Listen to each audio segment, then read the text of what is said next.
America Iran युद्ध का असर अब आप और हमारी यानी कि आम आदमी की जेब पर लगने लगा है। मई महीने के पहले ही दिन 19 किलो वाले एलपीजी सिलेंडर की कीमत में भारी बढ़ोतरी कर दी गई। इसके साथ ही छोटू यानी कि 5 किलो वाला सिलेंडर भी महंगा कर दिया गया। और अब बड़ी खबर ये आ रही है कि सरकार के उच्च स्तरीय सूत्रों से हमें जानकारी मिली है कि पेट्रोल, डीजल और घरेलू एलपीजी के सिलेंडर के दाम बढ़ाने पर सरकार विचार कर रही है। सरकार युद्ध की समय सीमा को ध्यान में रखते हुए अलग अलग विकल्पों पर विचार कर रही है और यह कहा जा रहा है कि 5 से 7 दिनों के अंदर सरकार निर्णय ले लेगी। पेट्रोल और डीजल के दाम 4 से 5 रुपए तक बढ़ सकते हैं, जबकि घरेलू सिलेंडर 40 से 50 रुपए तक महंगा हो सकता है। और अब तक कमर्शियल सिलेंडर और 5 किलो वाले सिलेंडर के दाम बढ़े हैं, लेकिन अब असली चिंता कच्चे तेल के दाम को लेकर है। लेकिन क्योंकि जिस तेजी से अंतर्राष्ट्रीय बाजार में कच्चे तेल के दाम में आग लगी है, उसके असर से अब जनता की जेब ज्यादा दिनों तक अछूती नहीं रह सकती।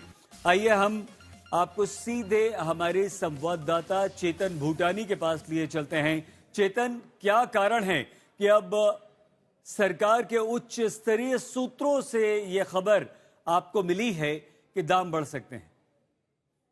जी बिल्कुल, सरकार बेसिकली वेट ये कर रही थी कि वेस्ट एशिया वॉर अगर सबसाइड होता है, अगर कम होता है तो हम पेट्रोल डीजल के प्राइसेस और एलपीजी के प्राइसेस नहीं बढ़ाएंगे। लेकिन क्योंकि स्टेट ऑफ हॉर्मुज में अभी भी प्रॉब्लम चल रही है, यूएस का ब्लॉकेड चल रहा है, ईरान से तक बातें नहीं हो पा रही हैं, तो इसका मतलब ये है कि ऑयल मार्केटिंग कंपनीज को काफी नुकसान हो रहा है।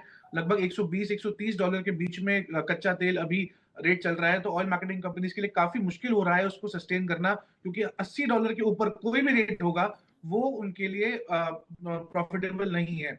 जो हमारे जी, सरकारी सूत्र हमको खबर दे रहे हैं वो जी। ये है कि लगभग 4 से 5 रुपए के बीच में बढ़ोतरी होगी पेट्रोल की, डीजल की, और लगभग 40 से 50 रुपए की बढ़त होगी लगभग एलपीजी में।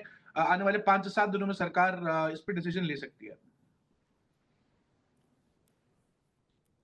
क्या ये तय है चेतन, या ये डिपेंड करता है सिर्फ और सिर्फ ईरान और अमेरिका के युद्ध पर? अगर मान लीजिए वहां कोई बात बन जाती है तो यहाँ ये दाम नहीं बढ़ेंगे?